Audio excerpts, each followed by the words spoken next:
আগামীকাল আন্তর্জাতিক নারী দিবস। সারা দেশের সাথে রাজ্যেও নানা কর্মসূচির মধ্য দিয়ে নারী দিবস পালন করা হবে।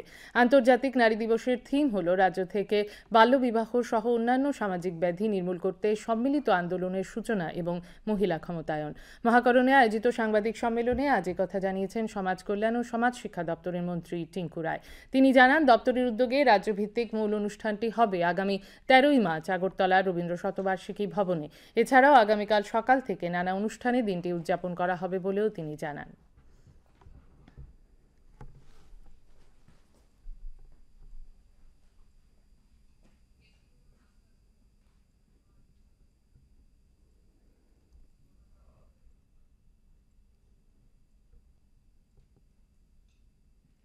রাজ্যভিত্তিক যে মূল অনুষ্ঠান আগামী 13ই মার্চ আগরতলা রবীন্দ্র শতবার্ষিকী পালন করা হবে।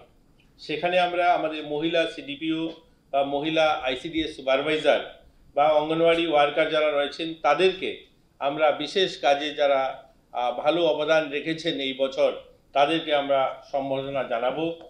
ত্রিপুরা মহিলা কমিশনের উদ্যোগে এবং আমাদের চাইল্ড কমিটির উদ্যোগে 8ই মার্চ এক বর্ণাঢ্য র্যালি অনুষ্ঠিত হবে এবং সেই র্যালি রবীন্দ্র শতবার্ষিকীর সামনে থেকে সেই র্যালিটি কামান চৌমুনি হয়ে মেলার মাঠ হয়ে মহিলা কমিশনের সামনে গিয়ে সেটা শেষ হবে।